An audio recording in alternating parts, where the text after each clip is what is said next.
O que Jesus disse sobre a luxúria que muitas pessoas não conhecem. Mateus 5, versos 27 e 28. Vocês ouviram o que foi dito: não cometerás adultério. Mas eu vos digo que todo aquele que olhar para uma mulher com desejo impuro no coração, já cometeu adultério com ela em seu coração. Vocês ouviram o que foi dito aos antigos. Agora, Jesus aborda os ensinamentos que eles haviam recebido anteriormente sobre a lei do adultério. Naturalmente, os instrutores da época ensinavam aos seus alunos que o ato de adultério em si era imoral. No entanto, a legislação era aplicada apenas às ações das pessoas e não às suas intenções. O adultério era categoricamente proibido pela lei mosaica. Êxodo 20, verso 14. Não cometerás adultério. Deuteronômio 5, verso 18. Não cometerás adultério. Alguém poderia se considerar virtuoso por nunca ter desobedecido a esse mandamento, mas ao mesmo tempo ter os olhos cheios de adultério. Eles têm olhos cheios de adultério, buscando constantemente o pecado, seduzindo e levando almas instáveis. Com corações treinados na ganância, eles são filhos de uma maldição. 2 Pedro 2, verso 14. Mesmo enquanto alguém apresenta uma boa aparência, é possível que seus pensamentos estejam continuamente divagando para territórios sombrios. Portanto, Jesus instruiu seus discípulos que não era suficiente abster-se apenas do ato em si, também era necessário ser puro por dentro. A lei proibia o ato de adultério, Jesus proíbe o desejo. Aquele que olhar para uma mulher com desejo impuro já cometeu adultério com ela em seu coração. E Stanley Jones captou a importância deste versículo quando escreveu: se você pensa ou age em adultério, você não satisfaz a urgência sexual, você coloca óleo em um fogo para apagá-lo.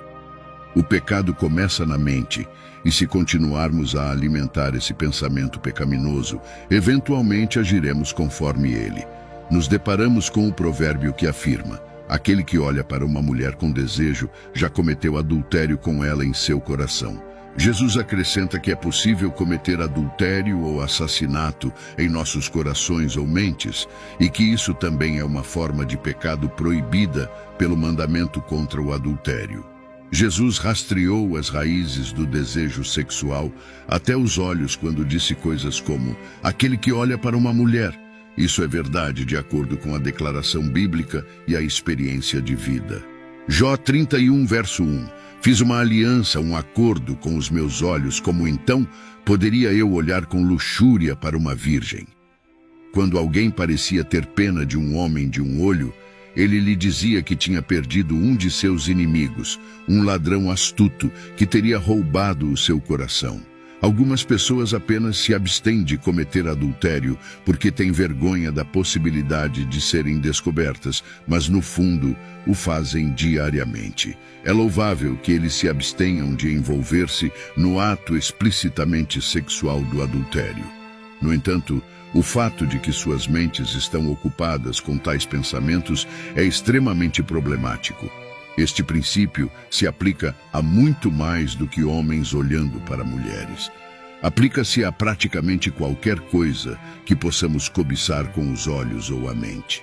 Estas são as palavras mais incisivas sobre impureza que já foram proferidas. Adultério no coração.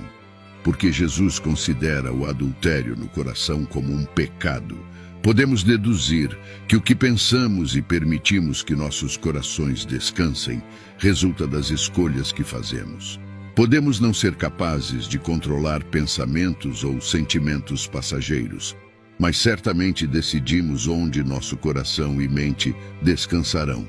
Um comentarista bíblico popular disse: a imaginação é um dom dado por Deus, mas se for alimentada com sujeira pelos olhos, será suja. Todo pecado, principalmente o pecado sexual, começa com a imaginação. Portanto, o que alimenta a imaginação é de máxima importância na busca da justiça do reino. Um exemplo de alguém que disciplinou seus olhos foi Jó.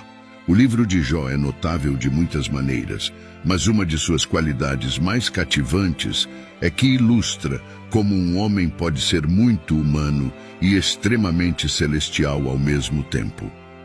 Jó 31, verso 1.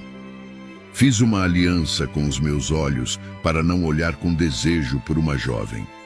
Também é importante distinguir entre a tentação para o pecado e o próprio pecado. O olhar não deve ser casual, mas persistente. O desejo não é involuntário ou momentâneo, mas acalentado com anseio. Jesus, apesar de ser tentado de todas as maneiras, resistiu a essas tentações, não cedendo a tal pecado. Hebreus 4, verso 15. Por que não temos um sumo sacerdote que não pode simpatizar e entender nossas fraquezas e tentações, mas aquele que foi tentado, sabendo exatamente como é sentir-se humano em todos os aspectos como nós, ainda sem cometer nenhum pecado? Ele conseguia ver as mulheres como algo mais do que meros objetos para sua satisfação sexual. Ele foi tentado em todos os pontos como nós, mas o desejo foi expulso pelo poderoso poder de um amor puro, para o qual cada mulher era uma filha, uma irmã ou uma prometida, um objeto sagrado de terno respeito. Como nos comportamos na luta contra o pecado? Se o teu olho direito te faz pecar, arranca-o e lança-o fora de ti. Pois te é melhor que se perca um dos teus membros do que seja todo o teu corpo lançado no inferno. E se a tua mão direita te faz pecar, corta-a e lança-a fora de ti, pois te é melhor que se perca um dos teus membros do que seja todo o teu corpo lançado no inferno. Se o teu olho direito te faz pecar, arranca-o. Aqui, Jesus usa uma figura de linguagem e não fala literalmente. A mutilação não servirá ao propósito, pode prevenir o ato exterior, mas não extinguirá o desejo. Conforme o que lemos, seria melhor para ti se apenas um dos teus membros perecesse do que todo o teu corpo ser lançado no inferno. Jesus não fez mais do que enfatizar a ideia de que para ser obediente é preciso estar disposto a sacrificar. Se permitirmos que o pecado controle uma parte de nossas vidas, precisamos ser capazes de justificar por que seria melhor que essa parte de nossas vidas morresse do que todo o nosso ser fosse julgado culpado. Isso é algo que a maioria das pessoas hesita em fazer e, como resultado, elas continuam a viver suas vidas afundadas no pecado ou nunca chegam a conhecer Jesus, nunca vão além de um vago desejo de serem melhores. A salvação de nossas almas é preferível a todas as coisas, sejam elas tão queridas e preciosas para nós, e se a discrição ordinária dos homens lhes ensina para a preservação de seus corpos a cortar um membro específico que necessariamente poria em perigo todo o corpo, muito mais lhes ensina a se desfazerem de qualquer coisa que prejudicaria a salvação de suas almas.